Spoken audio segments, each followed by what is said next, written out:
Bonjour tout le monde, bienvenue sur cette vidéo. Aujourd'hui, on va parler des 5 futurs Zidane qui, bien entendu, n'ont pas percé.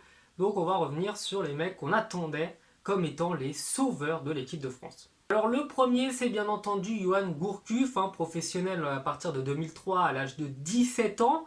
Donc, joueur évoluant quand il était plus jeune au Milan AC, ce qui est quand même pas n'importe quoi, ce qui était quand même un des plus grands clubs de cette période-là avant de partir à Bordeaux, d'être un joueur extraordinaire, de porter véritablement l'équipe de Bordeaux. Et bien entendu, bon joueur plus Bordeaux égale forcément futur Zidane, puisque en plus de ça, il avait été extrêmement bon lors de ses premiers matchs en équipe de France. Donc la comparaison était toute trouvée.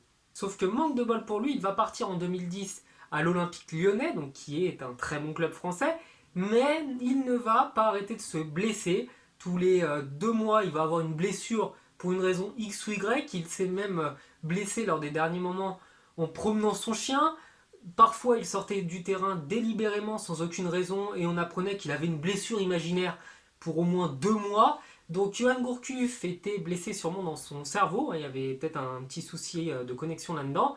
Donc, il a eu des blessures totalement pipotées et il a fini au final, je crois, à Dijon. Donc honnêtement, pour un mec qu'on annonçait comme le futur Zidane, qui évoluait au Milan AC et qui était un des meilleurs joueurs français de son époque, finir à Dijon, c'est quand même pas ouf.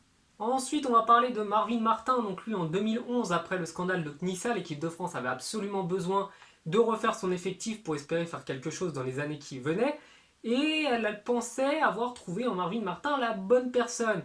Il était plutôt pas mauvais lorsqu'il jouait à Sochaux. Et lors de son premier match en équipe de France, il va inscrire un doublé. Donc forcément, le joueur qui, lors de son premier match, met un doublé, on va le comparer directement à Zinedine Zidane, puisqu'en plus c'était un joueur assez technique. Finalement, le mec a complètement disparu. Il est parti à Lille avant de s'en aller à Dijon, Reims et de finir à Chambly, je crois, en deuxième division française. Par ailleurs, au moment où je tourne la vidéo, il joue même plus dans son club. Donc autant vous dire que le futur Zidane a pas été un futur Zidane du tout.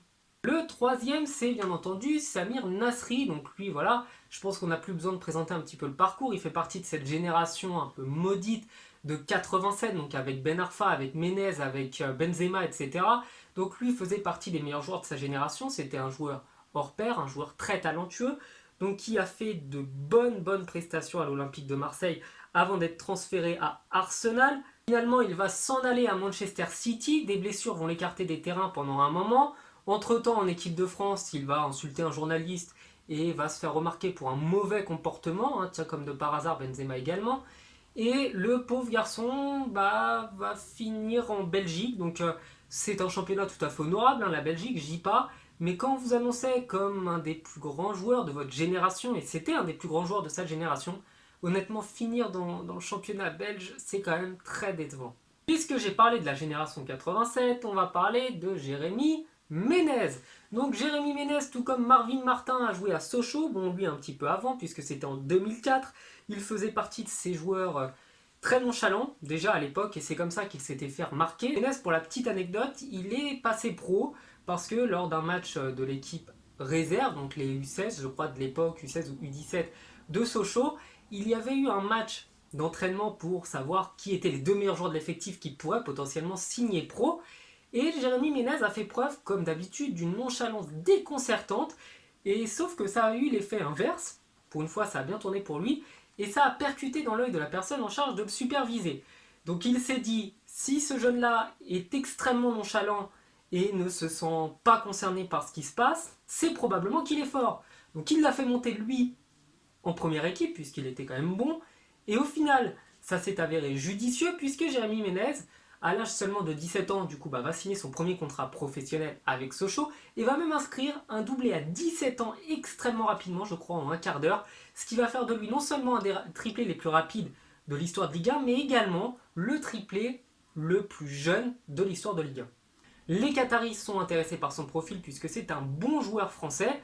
Et Ménez, originaire du 94, va bien entendu accepter de signer au Paris Saint-Germain. Le projet est bon, le joueur est plutôt pas mauvais, il va faire des saisons plutôt pas trop mal, mais on lui reprochait souvent cette suffisance caractéristique de Jérémy Ménez et qu'il malheureusement n'a jamais vraiment perdu. 2013-2014, comme je vous l'ai dit, il jouait pas beaucoup, du coup il va partir au Milan AC et c'est là qu'il va faire ce qui est pour moi les meilleures années de sa carrière. Il va inscrire quasiment un but tous les 2 matchs avec le Milan AC. Bon, le Milan AC était quand même extrêmement faible par rapport aux années précédentes, mais il va être un joueur clé de cette équipe milanaise avant de partir, et c'est peut-être l'erreur qu'il a faite au Mexique. Donc bon, il va perdre en temps de jeu, il va pas être régulièrement sur les feuilles de match, il va pas faire des performances qui vont l'inscrire durablement dans l'histoire. Et au final, Jérémy Ménez, en 2019, va se relancer au Paris FC, donc en deuxième division. Et là, je pense que c'est très dommage, très malheureux pour lui, puisque tout comme Nasri, il faisait partie des très bons joueurs de sa génération, mais des erreurs de carrière, un comportement pas très compatible avec le monde professionnel, qui vont l'empêcher de devenir le futur Zinedine Zidane. Et enfin, le dernier de cette vidéo, le meilleur joueur pour moi de l'histoire de l'Inde, il s'agit de Vikash Dorasso, grand joueur à l'Olympique Lyonnais, formidable. Je sais même pas quel poste il joue parce que je sais pas ce qu'il faisait sur le terrain. Donc Dorasso qui va réussir l'exploit avec le Paris Saint-Germain d'inscrire un but à 25 mètres, le seul but qu'il a mis en 3 ans je crois passé au Paris Saint-Germain. Une vision du jeu un petit peu comme avec une caméra qui lui permettait de tout voir autour de lui. Il va même par ailleurs réussir l'exploit, je ne sais pas comment, à mon avis ça devait être un défi perdu par Domenech, d'être vice-champion du monde et même champion d'Europe avec le Milan AC, parce qu'il est quand même passé par le Milan AC. Donc Vikash Dorasso pour moi c'est le Zidane, voilà, du football français. Il a braqué tout, il a remporté 3 championnats de France, il a remporté la Coupe de France, il a remporté la Ligue des Champions, il aura pu gagner la Coupe du Monde. Le mec était nul partout où il a joué, c'était une brêle intersidérale. Mais quand on regarde le parcours qu'il a eu et le palmarès que le mec a eu, il a eu le plus grand palmarès de tous les joueurs de cette vidéo en étant le plus pourri.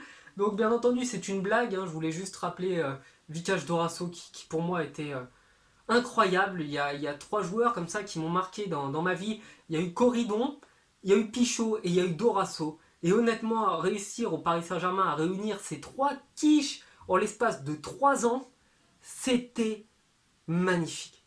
Honnêtement, pour tout ça, je ne pouvais pas finir une vidéo sur les meilleurs joueurs, enfin les futurs Zidane, sans parler de Vikash Dorasso qui était extraordinaire. Et bien voilà, cette vidéo est terminée, je vous souhaite de passer une bonne journée, je vous dis à la prochaine sur la chaîne, ciao.